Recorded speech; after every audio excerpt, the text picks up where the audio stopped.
ধন্যবাদ আপনাকে। আমি যদি একটা কুইক কমেন্ট করি, আপনি যে দুই দলের যে পাত্তা না দেওয়া যে কথা, এটা যদি দুই দল মানে অন্তরে বিশ্বাস করতো এবং তাদের কর্মী সমর্থকদেরকে যদি এটা বিশ্বাস করাইতে পারতো এবং বুঝাইতে পারতো লজিক দিয়ে, সেটা বোধহয় আমাদের বাংলাদেশের জন্য কিছুটা হলেও লাভ হতো।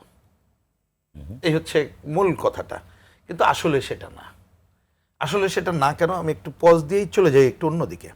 এই যেমন আপনি সুনাম করেছেন কি যে লু সে কি হারিয়েছে, গুরুত্ব হারিয়েছে কিনা। এইখানে লু তো ব্যক্তি না, চিন্তাটা করতে হবে। আপনার যে আমেরিকাটা কি? হ্যাঁ, এক এক দল এক এক ধরনের ভাবতে পারে। আমরা এটা বলি এটা একটা সাম্রাজ্যবাদী দেশ। সে বিশ্বের উপরে নিজের স্বার্থকে সামনে রেখেই আধিপত্য বিস্তার করার জন্য হেন কাজ নেই সেটা করতে পারে না। আজকে এখন গণতন্ত্রের সবক দিচ্ছে।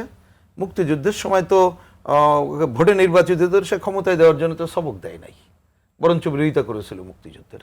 একই ঘটনাই আপনি দেখবেন। এত গণতন্ত্রের কথা বলে ফিলিস্তিনিতে কি করছে, আপনি দুনিয়ার দেশে দেশে তারা কি করে এটাই তো জানা। কারণ তারা তাদের স্বার্থকে বিবেচনা করে এই কাজগুলো করে। কতকগুলো চমকপ্রদ কথা, এই যে গণতন্ত্র, ভোটের গণতন্ত্র, মানবাধিকার, এই শব্দগুলো তারা রাখে। তাইলে দাঁড়াচ্ছেটা কি? আমি সময় নাই বলে আর বিস্তারিত যাচ্ছে না। তাহলে অভিজ্ঞতাই হচ্ছে যে একটা দেশ, এবং আমাদের মতো দেশ হচ্ছে একটা মুক্তিযুদ্ধের মধ্য দিয়ে অর্জিত দেশ। শুধু 9 মাসের মুক্তিযুদ্ধ নয়, এর আগে আমরা ব্রিটিশ বিরোধী সংগ্রাম, পাকিস্তানের স্বৈরশাসন বিরোধী সংগ্রাম করেছিলাম। তাহলে এই দেশের মাটি মানুষ এই ধরনের সাম্রাজ্যবাদী আধিপত্যবাদী শক্তির বিরুদ্ধেই কিন্তু সংগ্রাম করে জয়ী হয়েছে। আরেকটা কথা এখানে বলি, যে কথায় কথায় এখানে অনেকে বলার চেষ্টা করেন যে বঙ্গবন্ধু বলেছে আমাদের এইটা। আমি ওই কথাকে কন্টেস্ট করছি না, কিন্তু আসতে হবে কোনটা? সংবিধান পড়েন, এখনই অনলাইনে চলে যান। সংবিধানে কিন্তু পরিষ্কার বলা আছে সাম্রাজ্যবাদ, উপনিবেশবাদ, আধিপত্যবাদের বিরুদ্ধে আমাদের সংগ্রাম অব্যাহত থাকবে। তাহলে আপনি আমার বাংলাদেশের ফান্ডামেন্টটাকে যদি বিবেচনা করতাম, তাহলে কিন্তু আমরা এই ধরনের কোনো শক্তির উপরে কখনোই কেউ নির্ভর করতাম না।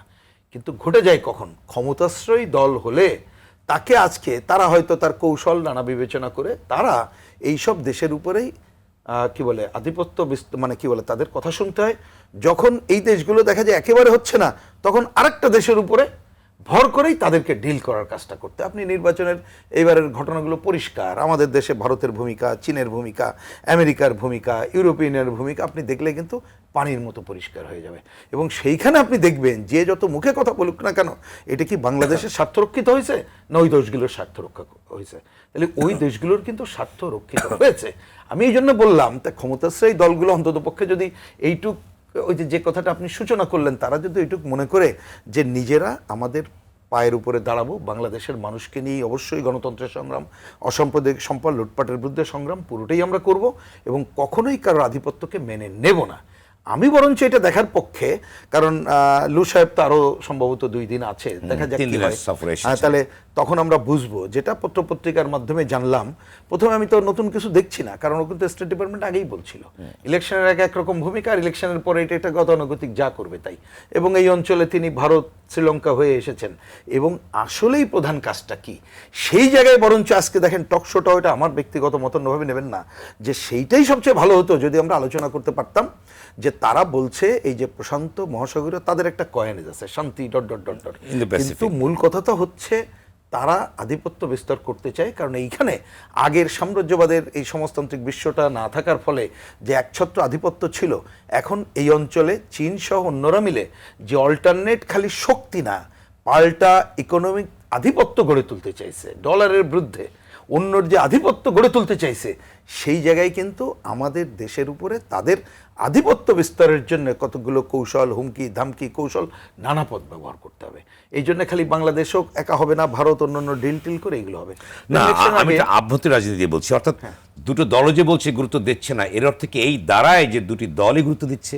তাই কি দাঁড়ায় কি? আচ্ছা, আমি কথাটা আমি এইভাবেই শেষ করে আসি, যে কথা আমি বলেছিলাম। তাহলে আমাদের হতো, আমরা যদি একটা ওই যে রেসপন্সিবল দল এবং জাতীয় স্বার্থ চিন্তা করতাম, তাহলে কিন্তু আমাদের আজকে আলোচনা হওয়া দরকার ছিল। উনি যে আসলেন এই সময় যে আধিপত্য বিস্তারের মধ্যে দিয়ে যে কাজ করতে চায়, কারণ আপনার ইলেকশন আপনি দেখেছেন, মেঘ বিক্রি, আমাদের সমুদ্রে যে অনুসন্ধান, সেই কোম্পানির কাজ সহ নানা ধরনের, এবং তারা তো বলছে যে দ্বিপাক্ষিক সম্পর্ক উন্নয়ন মানে হচ্ছে তাদের আধিপত্য বিস্তার। এই জায়গাগুলোতে আমাদের স্বার্থ রক্ষা করে কি করা উচিত, সেটা যদি আওয়ামী লীগ বলতো, বিএনপি বলতো, আমাদের বামপন্থীদের জিজ্ঞেস করতেন, তাহলে কিন্তু সেই কাজটা হতো।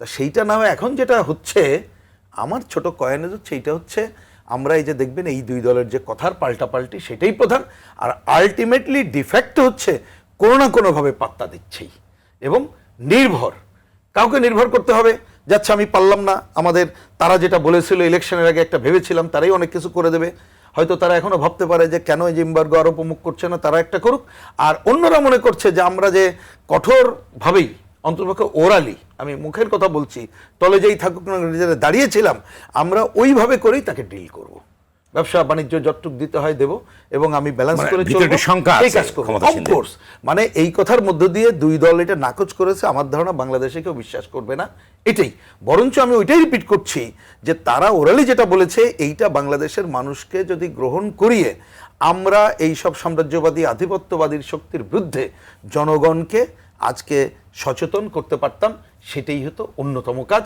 এবং ওরা যখন যে উদ্দেশ্যে আসছে সেই বিষয়গুলো আমার জাতীয় স্বার্থ কি, আমার করণীয় কি, সেটাই বলাটা প্রধান দরকার ছিল। এই কাজটা না হতে বরঞ্চ তারা সুযোগ পেয়ে যাচ্ছে আমাদের এই রাজনীতির পাল্টাপাল্টির কথার সুযোগে, তারা কিন্তু ভেতর দিয়ে তার কাজ করে চলেছে। যেমন আজকে আমি খুব ভালো জানি না যে দেখলাম যে এরপরও তিনি সুশীল সমাজ নামে যে বৈঠক করেছে এবারও, তারপরে এই যে আমাদের সরকারের একজন উপদেষ্টার সাথেই সম্ভবত বৈঠক করার কথা ছিল, কি হয়েছে জানি না, কিন্তু সবই দেখবেন তার স্বার্থটাই এক্ষেত্রে প্রধান। এইখানে কোনো গণতন্ত্রের স্বার্থ নাই, বাংলাদেশের মানবাধিকারের কোনো স্বার্থ নেই, বাংলাদেশের জনগণের কোনো স্বার্থ তো নাই, এটা পরিষ্কার বলতে পারি। উনি যতই এমনকি ওই যে শ্রম আইন নিয়ে যে কথাই বলুক না কেন, জি। তাতেও জনগণের স্বার্থ আমরা দেখি। তাহলে আমাদের দলগুলো তাহলে কেন তাদের এত গুরুত্ব প্রদান করে থাকে যেখানে তাদের স্বার্থ তারা সংরক্ষণ করে? এই দলের কথা বলতে যেমন ধরেন আমরা তো দেই না, আমরা বামপন্থীরা তো এটা দেই না, এটা দিচ্ছে কারা? ক্ষমতাশ্রয়ী দল, তারা এটা মনে করে। এবং বাংলাদেশের এই বাস্তবতাকে অস্বীকার করলে আমি এটা মানে ঠিক বলবো না যে ক্ষমতা এখন তো খালি জনগণের উপর নির্ভর করে না, অনেকগুলো দেশি বিদেশি ক্রীড়ানকের উপর নির্ভর করে, সেইখানে চলে গেছে। এই কারণে তারা গুরুত্ব দেয়, কারণ ক্ষমতা এটাই তাদের কাছে প্রধান হয়ে দাঁড়িয়েছে। কিন্তু আমি বলছি এখান থেকে বেরিয়ে আসতে হবে, নাহলে আপনি জনগণের কল্যাণ করতে পারবেন না। ধন্যবাদ।